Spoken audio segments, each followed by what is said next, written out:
Moby-Dick, by Herman Melville, chapters 55 to 58. CHAPTER 55. Of the Monstrous Pictures of Whales.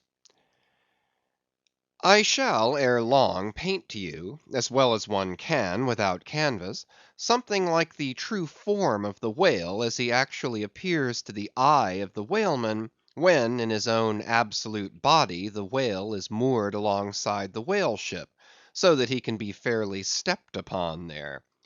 It may be worth while, therefore, previously to advert to those curious imaginary portraits of him, which, even down to the present day, confidently challenge the faith of the landsman. It is time to set the world right in this matter, by proving such pictures of the whale all wrong. It may be that the primal source of all those pictorial delusions will be found among the oldest Hindoo, Egyptian, and Grecian sculptures. For ever since those inventive but unscrupulous times, when, on the marble panellings of temples, the pedestals of statues, and on shields, medallions, cups, and coins, the dolphin was drawn in scales of chain armour like Saladin's, and a helmeted head like St. George's; ever since then has something of the same sort of license prevailed, not only in most popular pictures of the whale, but in many scientific presentations of him. Now, by all odds, the most ancient extant portrait, anyways purporting to be the whale's, is to be found in the famous cavern pagoda of Elephanta, in India. The Brahmins maintain that in the almost endless sculptures of that immemorial pagoda, all the trades and pursuits, every conceivable avocation of man, were prefigured ages before any of them actually came into being. No wonder, then, that in some sort our noble profession of whaling should have been there shadowed forth. The Hindoo whale referred to occurs in a separate department of the wall, depicting the incarnation of Vishnu in the form of Leviathan, learnedly known as the Matsya-avatar. But though this sculpture is half man and half whale, so as only to give the tail of the latter, yet that small section of him is all wrong. It looks more like the tapering tail of an anaconda, than the broad palms of the true whale's majestic flukes. But go to the old galleries, and look now at a great Christian painter's portrait of this fish; for he succeeds no better than the antediluvian Hindoo. It is Guido's picture of Perseus rescuing Andromeda from the sea monster or whale. Where did Guido get the model of such a strange creature as that? Nor does Hogarth, in painting the same scene in his own Perseus Descending, make out one whit better. The huge corpulence of that Hogarthian monster undulates on the surface, scarcely drawing 1 inch of water. It has a sort of howdah on its back, and its distended, tusked mouth into which the billows are rolling, might be taken for the Traitor's Gate leading from the Thames by water into the Tower. Then there are the Prodromus whales of old Scotch Sibbald, and Jonah's whale as depicted in the prints of old Bibles and the cuts of old primers. What shall be said of these? As for the bookbinder's whale, winding like a vine-stalk round the stock of a descending anchor, as stamped and gilded on the backs and title pages of many books, both old and new, that is a very picturesque but purely fabulous creature, imitated, I take it, from like figures on antique vases.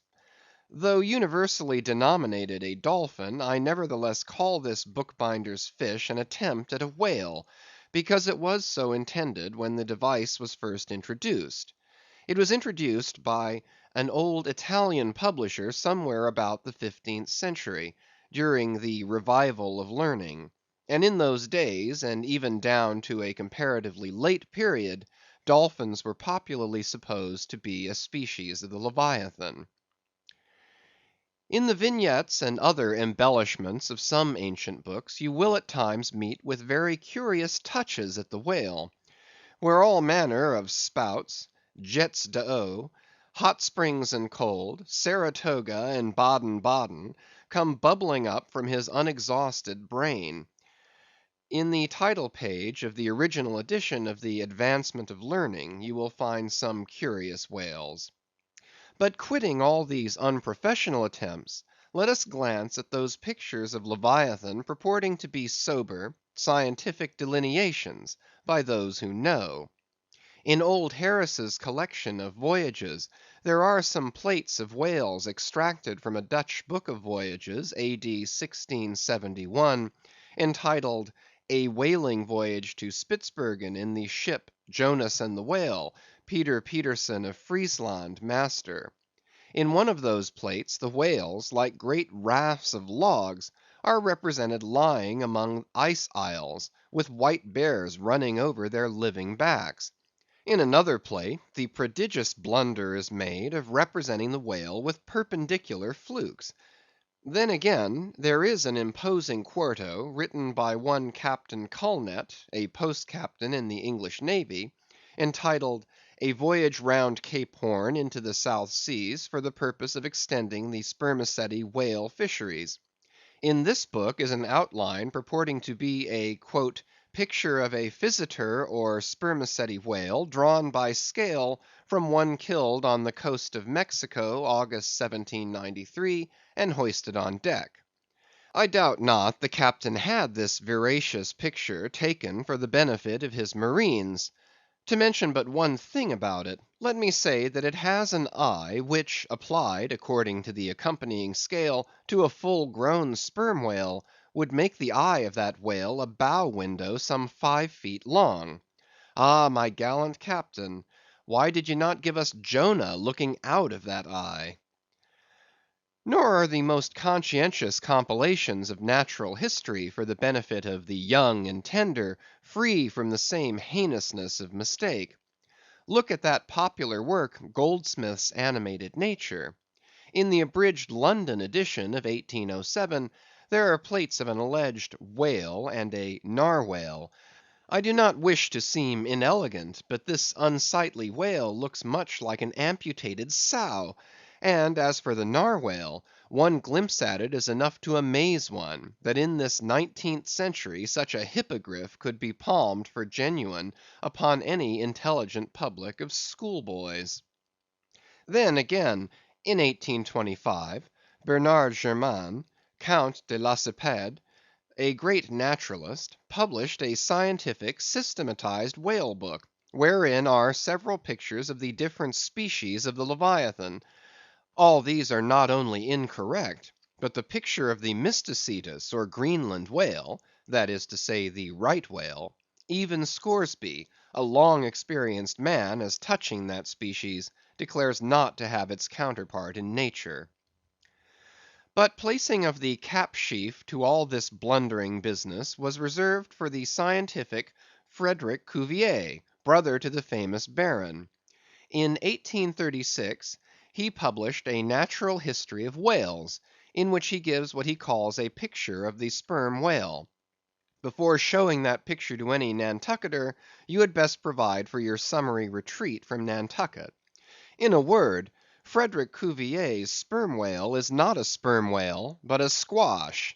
Of course he never had the benefit of a whaling voyage; such men seldom have. But whence he derived that picture, who can tell? Perhaps he got it, as his scientific predecessor in the same field, Desmarest, got one of his authentic abortions; that is, from a Chinese drawing. And what sort of lively lads with the pencil those Chinese are, many queer cups and saucers inform us. As for the sign painters' whales seen in the streets hanging over the shops of oil dealers, what shall be said of them? They are generally Richard III whales with dromedary humps, and very savage, breakfasting on 3 or 4 sailor tarts, that is, whale boats full of mariners, their deformities floundering in seas of blood and blue paint. But these manifold mistakes in depicting the whale are not so very surprising after all. Consider, most of these scientific drawings have been taken from the stranded fish, and these are about as correct as a drawing of a wrecked ship with broken back would correctly represent the noble animal itself in all its undashed pride of hull and spars. Though elephants have stood for their full lengths, the living Leviathan has never yet fairly floated himself for his portrait. The living whale, in all his full majesty and significance, is only to be seen at sea in unfathomable waters; and afloat the vast bulk of him is out of sight, like a launched line of battle ship; and out of that element it is a thing eternally impossible for mortal man to hoist him bodily into the air, so as to preserve all his mighty swells and undulations. And not to speak of the highly presumable difference of contour between a young sucking whale and a full grown Platonian Leviathan, yet even in the case of one of those young sucking whales hoisted to a ship's deck, such is then the outlandish, eel-like, limbered, varying shape of him, that his precise expression the devil himself could not catch. But it may be fancied that from the naked skeleton of the stranded whale, accurate hints may be derived touching his true form. Not at all; for it is one of the more curious things about this Leviathan, that his skeleton gives very little idea of his general shape; though Jeremy Bentham's skeleton, which hangs for candelabra in the library of one of his executors, correctly conveys the idea of a burly browed utilitarian old gentleman, with all Jeremy's other leading personal characteristics, yet nothing of this kind could be inferred from any Leviathan's articulated bones. In fact, as the great Hunter says, the mere skeleton of the whale bears the same relation to the fully invested and padded animal, as the insect does to the chrysalis that so roundingly envelops it. This peculiarity is strikingly evinced in the head, as in some parts of this book will incidentally be shown. It is also very curiously displayed in the side fin, the bones of which almost exactly answer to the bones of the human hand, minus only the thumb. This fin has 4 regular bone fingers, the index, middle, ring, and little finger; but all these are permanently lodged in their fleshy covering, as the human fingers in an artificial covering. "However recklessly the whale may sometimes serve us," said humorous Stubb one day, "he can never be truly said to handle us without mittens." For all these reasons, then, any way you may look at it, you must needs conclude that the great Leviathan is that one creature in the world which must remain unpainted to the last. True, one portrait may hit the mark much nearer than another, but none can hit it with any very considerable degree of exactness. So there is no earthly way of finding out precisely what the whale really looks like; and the only mode in which you can derive even a tolerable idea of his living contour, is by going a whaling yourself; but by so doing you run no small risk of being eternally stove and sunk by him. Wherefore it seems to me you had best not be too fastidious in your curiosity touching this Leviathan. CHAPTER 56. Of the less erroneous pictures of whales, and the true pictures of whaling scenes. In connection with the monstrous pictures of whales, I am strongly tempted here to enter upon those still more monstrous stories of them, which are to be found in certain books, both ancient and modern, especially in Pliny, Purchas, Hakluyt, Harris, Cuvier, etc. But I pass that matter by.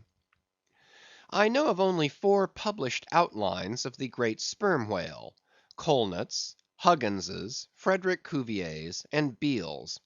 In the previous chapter, Colnett and Cuvier have been referred to. Huggins's is far better than theirs, but by great odds Beale's is the best. All Beale's drawings of this whale are good, excepting the middle figure in the picture of 3 whales in various attitudes, capping his second chapter. His frontispiece, boats attacking sperm whales, though no doubt calculated to excite the civil skepticism of some parlor men, is admirably correct and lifelike in its general effect. Some of the sperm whale drawings in J. Ross Browne are pretty correct in contour, but they are wretchedly engraved. This is not his fault, though. Of the right whale, the best outline pictures are in Scoresby, but they are drawn on too small a scale to convey a desirable impression. He has but one picture of whaling scenes, and this is a sad deficiency, because it is by such pictures only, when at all well done, that you can derive anything like a truthful idea of the living whale as seen by his living hunters. But taken for all in all, by far the finest, though in some details not the most correct, presentations of whales and whaling scenes to be anywhere found, are two large French engravings, well executed, and taken from paintings by one Garnery. Respectively, they represent attacks on the sperm and right whale. In the first engraving, a noble sperm whale is depicted in full majesty of might, just risen beneath the boat from the profundities of the ocean, and bearing high in the air upon his back the terrific wreck of the stoven planks. The prow of the boat is partially unbroken, and is drawn just balancing upon the monster's spine, and standing in that prow, for that one single incomputable flash of time, you behold an oarsman, half shrouded by the incensed boiling spout of the whale, and in the act of leaping as if from a precipice. The action of the whole thing is wonderfully good and true. The half emptied line tub floats on the whitened sea; the wooden poles of the spilled harpoons obliquely bob in it; the heads of the swimming crew are scattered about the whale in contrasting expressions of affright; while in the black stormy distance, the ship is bearing down upon the scene. Serious fault might be found with the anatomical details of this whale, but let that pass, since for the life of me I could not draw so good a one. In the second engraving, the boat is in the act of drawing alongside the barnacled flank of a large running right whale, that rolls his black weedy bulk in the sea like some mossy rock slide from the Patagonian cliffs. His jets are erect, full, and black like soot; so that from so abounding a smoke in the chimney, you would think that there must be a brave supper cooking in the great bowels below. Sea fowls are pecking at the small crabs, shell fish, and other sea candies and macaroni, which the right whale sometimes carries on his pestilent back. And all the while, the thick‐lipped Leviathan is rushing through the deep, leaving tons of tumultuous white curds in his wake, and causing the slight boat to rock in the swells like a skiff caught nigh the paddle wheels of an ocean steamer. Thus the foreground is all raging commotion; but behind, in admirable artistic contrast, is the glassy level of a sea becalmed, the drooping unstarched sails of the powerless ship, and the inert mass of a dead whale, a conquered fortress, with the flag of capture lazily hanging from the whale pole inserted into his spout hole. Who Garnery, the painter, is or was, I know not; but my life for it, he was either practically conversant with his subject, or else marvellously tutored by some experienced whaleman. The French are the lads for painting action. Go and gaze upon all the paintings of Europe, and where will you find such a gallery of living and breathing commotion on canvas, as in that triumphal hall at Versailles, where the beholder fights his way pell mell through the consecutive great battles of France, where every sword seems a flash of the northern lights, and the successive armed kings and emperors dash by like a charge of crowned centaurs. Not wholly unworthy of a place in that gallery are these sea battle pieces of Garnery. The natural aptitude of the French for seizing the picturesqueness of things seems to be peculiarly evinced in what paintings and engravings they have of their whaling scenes. With not 1/10 of England's experience in the fishery, and not the 1,000th part of that of the Americans, they have nevertheless furnished both nations with the only finished sketches at all capable of conveying the real spirit of the whale hunt. For the most part, the English and American whale draughtsmen seem entirely content with presenting the mechanical outline of things, such as the vacant profile of the whale, which, so far as picturesqueness of effect is concerned, is about tantamount to sketching the profile of a pyramid.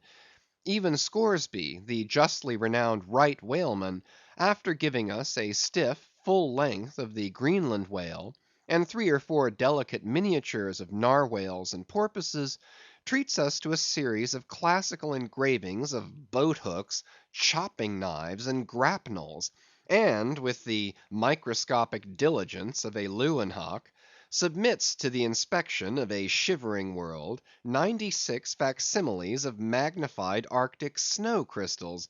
I mean no disparagement to the excellent voyager; I honor him for a veteran; but in so important a matter, it was certainly an oversight not to have procured for every crystal a sworn affidavit taken before a Greenland justice of the peace. In addition to those fine engravings from Garnery, there are 2 other French engravings worthy of note, by some one who subscribes himself H. Durand. One of them, though not precisely adapted to our present purpose, nevertheless deserves mention on other accounts. It is a quiet noon scene among the isles of the Pacific. A French whaler anchored inshore in a calm, and lazily taking water on board; the loosened sails of the ship, and the long leaves of the palms in the background, both drooping together in the breezeless air. The effect is very fine, when considered with reference to its presenting the hardy fishermen under one of their few aspects of oriental repose. The other engraving is quite a different affair. The ship hove to on the open seas, and in the very heart of the Leviathanic life, with a right whale alongside; the vessel, in the act of cutting in, hove over to the monster as if to a quay; and a boat, hurriedly pushing off from this scene of activity, is about giving chase to whales in the distance. The harpoons and lances lie levelled for use; 3 oarsmen are just setting the mast in its hole, while from a sudden roll of the sea, the little craft stands half erect out of the water, like a rearing horse. From the ship, the smoke of the torments of the boiling whale is going up like the smoke over a village of smithies; and to windward, a black cloud, rising up with earnest of squalls and rains, seems to quicken the activity of the excited seamen. CHAPTER 57.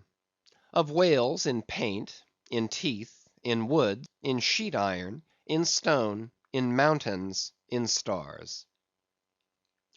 On Tower Hill, as you go down to the London docks, you may have seen a crippled beggar, or kedger, as the sailors say, holding a painted board before him, representing the tragic scene in which he lost his leg. There are 3 whales and 3 boats, and one of the boats, presumed to contain the missing leg in all its original integrity, is being crunched by the jaws of the foremost whale. Any time these 10 years, they tell me, has that man held up that picture, and exhibited that stump to an incredulous world. But the time of his justification has now come. His 3 whales are as good whales as were ever published in Wapping, at any rate; and his stump as unquestionable a stump as any you will find in the western clearings. But though for ever mounted on that stump, never a stump speech does the poor whaleman make, but with downcast eyes stands ruefully contemplating his own amputation.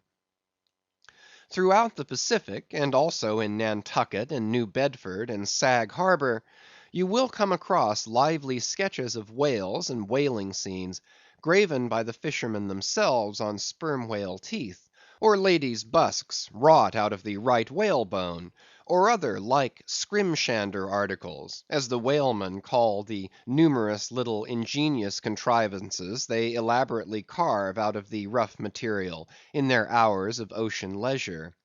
Some of them have little boxes of dentistical looking implements, specially intended for the skrimshandering business. But in general they toil with their jack‐knives alone, and with that almost omnipotent tool of the sailor, they will turn you out anything you please, in the way of a mariner's fancy. Long exile from Christendom and civilization inevitably restores a man to that condition in which God placed him, i.e., what is called savagery. Your true whale hunter is as much a savage as an Iroquois. I myself am a savage, owing no allegiance but to the king of the cannibals, and ready at any moment to rebel against him. Now, one of the peculiar characteristics of the savage, in his domestic hours, is his wonderful patience of industry. An ancient Hawaiian war club or spear paddle, in its full multiplicity and elaboration of carving, is as great a trophy of human perseverance as a Latin lexicon. For with but a bit of broken sea shell or a shark's tooth, that miraculous intricacy of wooden network has been achieved, and it has cost steady years of steady application. As with the Hawaiian savage, so with the whale sailor savage.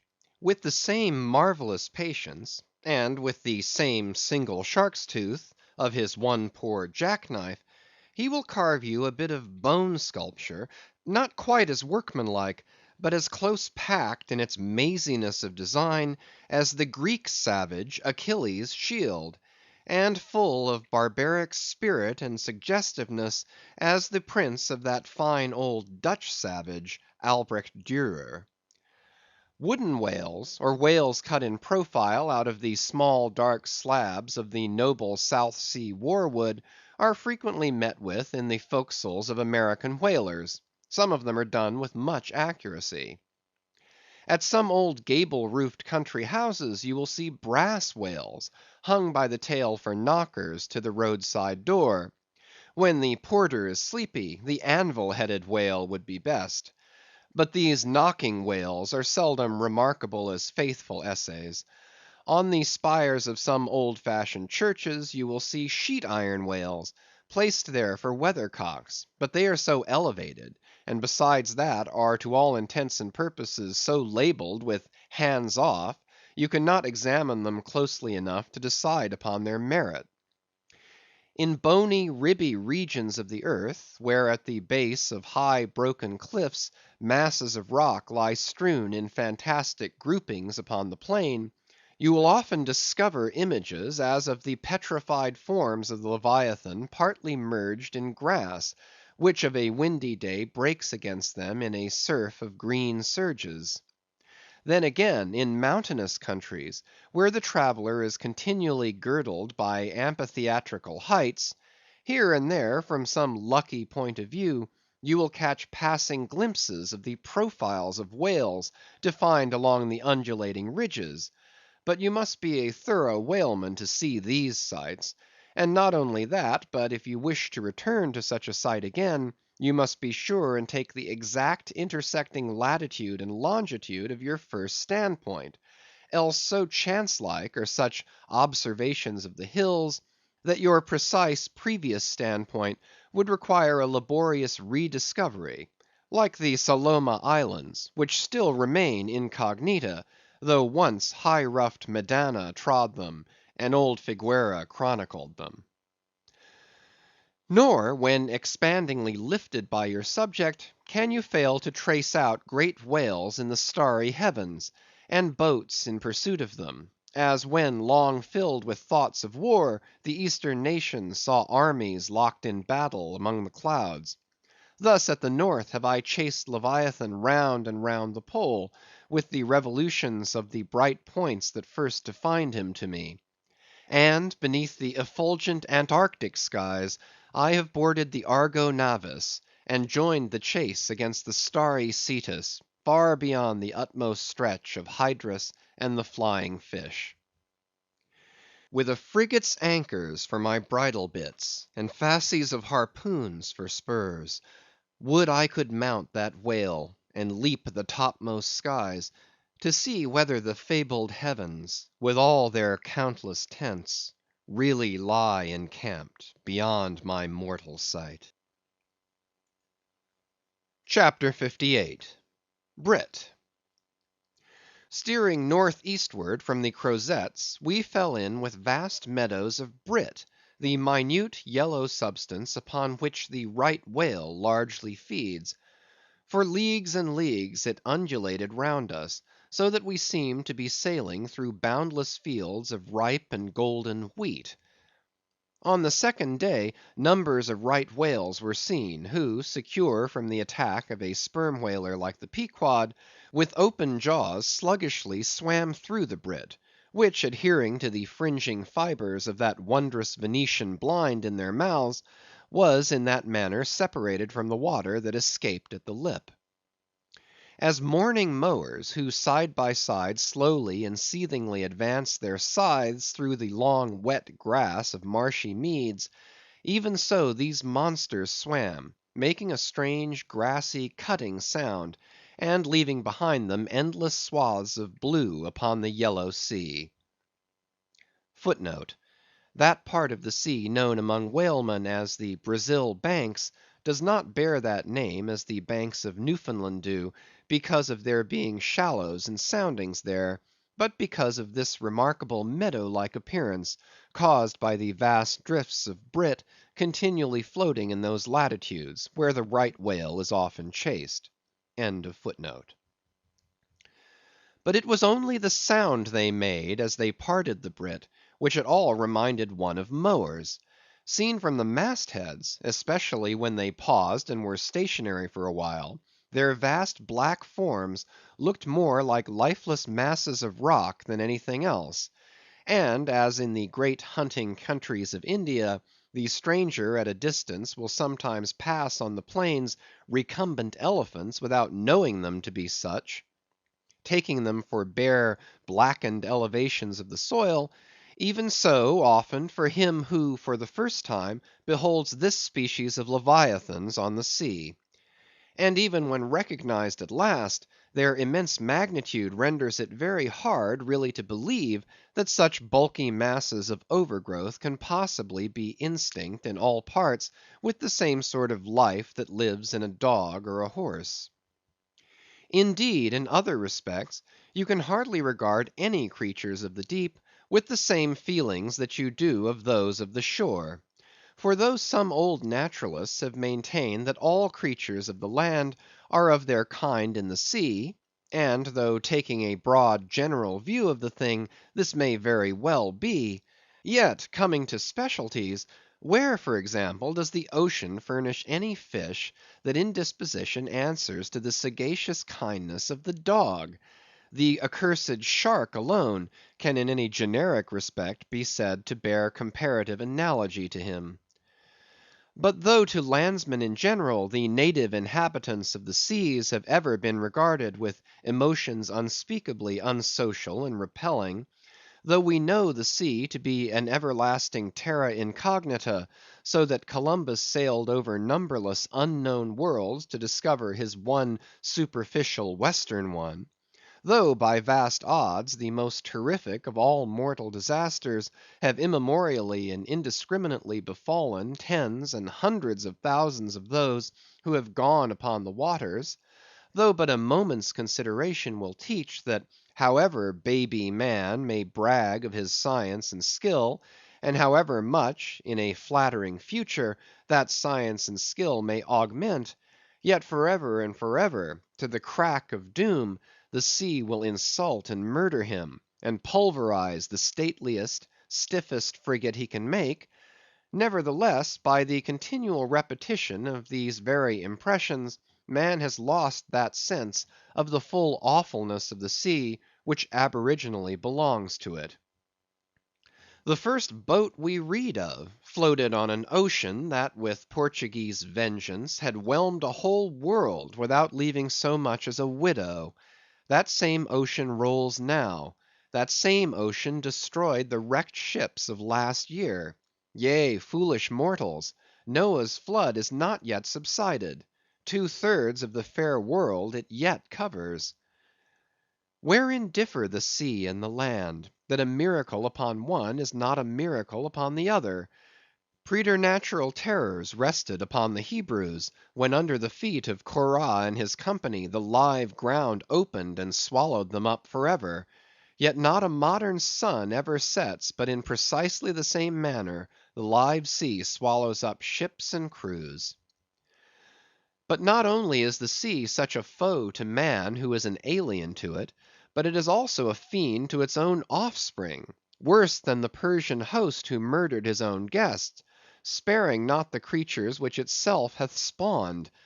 Like a savage tigress that tossing in the jungle overlays her own cubs, so the sea dashes even the mightiest whales against the rocks, and leaves them there side by side with the split wrecks of ships. No mercy, no power, but its own controls it. Panting and snorting like a mad battle steed that has lost its rider, the masterless ocean overruns the globe. Consider the subtleness of the sea; how its most dreaded creatures glide under water, unapparent for the most part, and treacherously hidden beneath the loveliest tints of azure. Consider also the devilish brilliance and beauty of many of its most remorseless tribes, as the dainty embellished shape of many species of sharks. Consider, once more, the universal cannibalism of the sea; all whose creatures prey upon each other, carrying on eternal war since the world began. Consider all this, and then turn to this green, gentle, and most docile earth; consider them both, the sea and the land, and do you not find a strange analogy to something in yourself? For as this appalling ocean surrounds the verdant land, so in the soul of man there lies one insular Tahiti, full of peace and joy, but encompassed by all the horrors of the half known life. God keep thee! Push not off from that isle; thou canst never return. End of Chapters 55 to 58.